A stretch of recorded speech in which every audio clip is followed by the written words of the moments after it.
बढ़िया को माली और कवि को ताली बहुत अच्छी लगती है।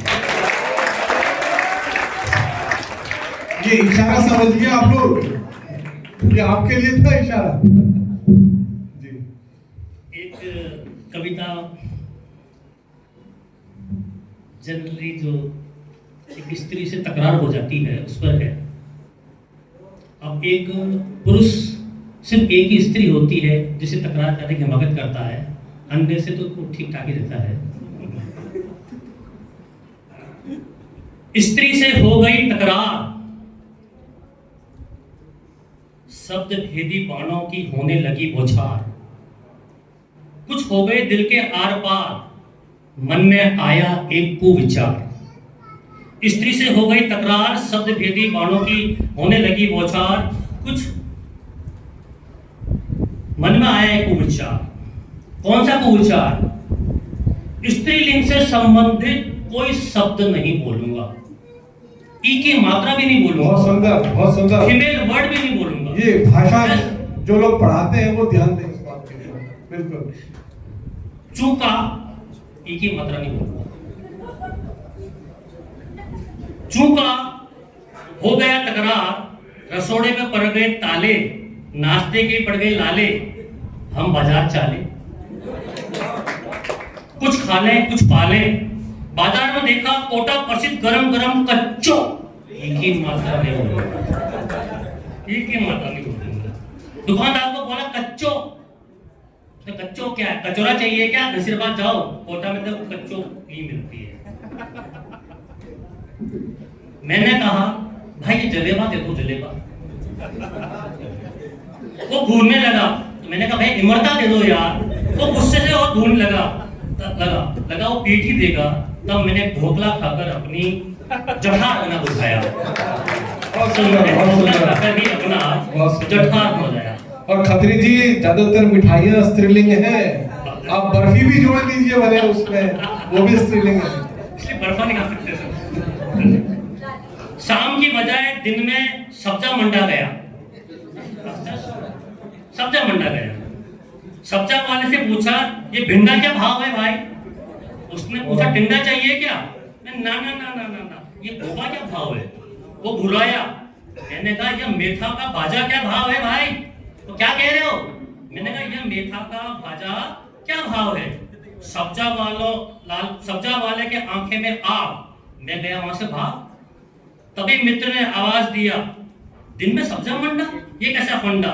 मैंने कहा दिन होता है और शाम हो, ई की मात्रा है, ठीक नहीं बोलूंगा। स्त्री से ना लो पंगा, वही है घर की गंगा, ना करो तकरार, तू करो प्यार। धन्यवाद। बहुत बहुत एक बहुत बड़ी आपने बात कही है, और ये विधा ये है, इसे पूरी लिखे और इसको ये मंच पर वाकई में प्रशंसनीय प्रस्तुतिकरण होगा इसका।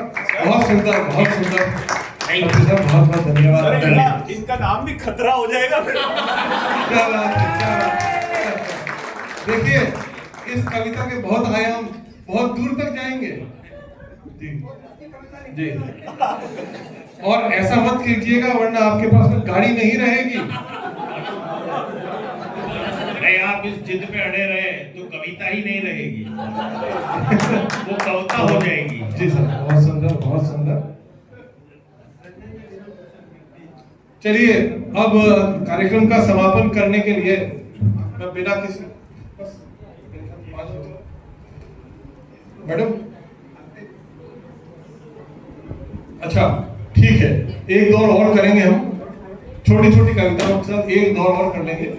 तो मैं एक रचना, क्योंकि माहौल हल्का फुल्का है, मैं आपको गंभीरता की ओर नहीं ले जा रहा, और क्योंकि लड़की देखने का एक प्रसंग आया है तो इसीलिए मैं एक कविता वो सुना रहा हूं।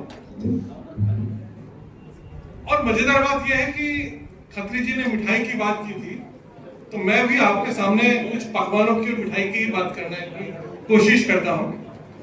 आनंद लीजिएगा, वैसे सबके पेट भरे हुए हैं। आज राजू जी ने बहुत स्वादिष्ट भोजन से हम लोगों को सबको तृप्ति दी है, लेकिन मैं एक कविता आपके सामने रख रहा हूं। गर्मियों के दिन आने वाले हैं, तो जरा एक कल्पना कीजिए कि लड़के वाले आए हैं, भरी गर्मी में लू चल रही है, और वो जब घर पर आते हैं लड़की देखने के लिए, तो लड़की वाले क्या क्या व्यंजन बनाते हैं, किस किस प्रकार से उसकी वैरायटी जो है वो आपके सामने प्रस्तुत कर रहा हूं, और उसका परिणाम क्या होता है।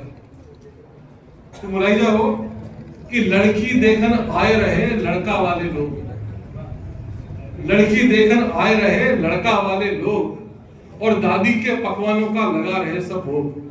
मजेदार बात यह है कि लड़की की दादी जो थी बहुत बढ़िया कुक थी, बहुत बढ़िया व्यंजन बनाती है, और जैसा कि हम सबके घरों में होता है, दादियां आमतौर पर बहुत अच्छा लोग, भगवान सबकी दादियों को लंबी उम्र बख्शे और उनकी कार्य दक्षता को बख्शे। आजकल की मम्मियों से ज्यादा उम्मीद नहीं है, दादियों से ज्यादा उम्मीद है, इसलिए। तो लड़की देखकर आए रहे लड़का वाले लोग, दादी के पकवानों का लगा रहे सब भोग। अब देखिए कैसे शुरुआत होती है कि सबसे पहले भाई बैठ जाओ, इतनी भूख लगी है आप लोगों में, बैठिए बैठिए, कविता सुनिए, आपके काम की कविता है। आपको रेडीमेड एक मेनू दे रहा हूं मैं। कभी खासकर जो कन्याएं अभी आकर बैठी उनके लिए बता रहा हूं कि कभी लड़के वाले आए तो घर में रेडीमेड एक मेनू आपको मैं बना करके दे रहा हूं, ज्यादा दिमाग नहीं लगाना पड़ेगा उसमें। कि सबसे पहले केरी के शरबत की तरावट, गर्मियों के दिन चल रहे हैं, लू है, तो इसलिए सबसे पहले केरी के शरबत की तरावट और पनीर टिक्का चटपटा दूर करे थकावट। और फिर आया मशरूम संग मटर भरा समोसा, फिर आया मशरूम संग मटर भरा समोसा, और थोड़ी देर में दादी ने परसा मद्रासी डोसा। दादी उसके अलग जलवे हैं।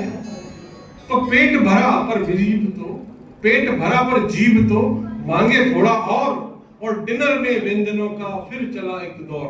अब देखिए डिनर में क्या क्या बन रहा है कि देसी घी में परत परत फुलके जायकेदार, देसी घी में परत परत फुलके जायकेदार, और स्वाद 100 गुना सा करे पनीर लबाबदार। फिर देखिए कि भरवा भिंडी संग लगी मिस्सी रोटी नान, भरवा भिंडी संग लगी मिस्सी रोटी नान, और गुलबहार कोफ्ता करी अलग बढ़ाए शान। बिल्कुल सर। तो कश्मीरी पुलाव और मेवा फल कस्टर्ड, कश्मीरी पुलाव और मेवा फल कस्टर्ड, और आलू टिकिया संग थी sauce chilli mustard. Sweet dish के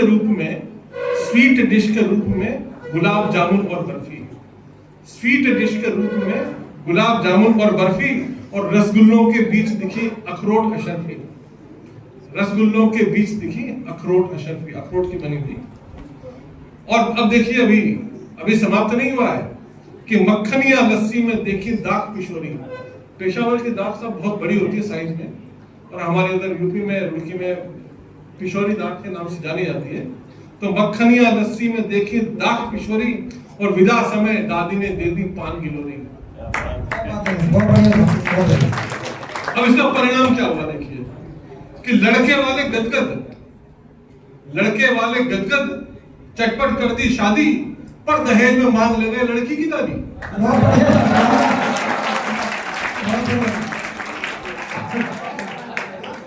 तो ये है सर कविता कि जब क्लाइमेक्स में पहुंचकर जब आपको उसका अर्थ समझ में आए और जब आपके हाथ बरबस उठ जाए, तो कविता का समझिए कि पूरा आनंद आएगा। बहुत बहुत धन्यवाद। और एक बार फिर से आदरणीय राजेश शर्मा साहब को मैं आमंत्रित करता हूँ हमारे बीच कविता प्रस्तुत करें। आइए।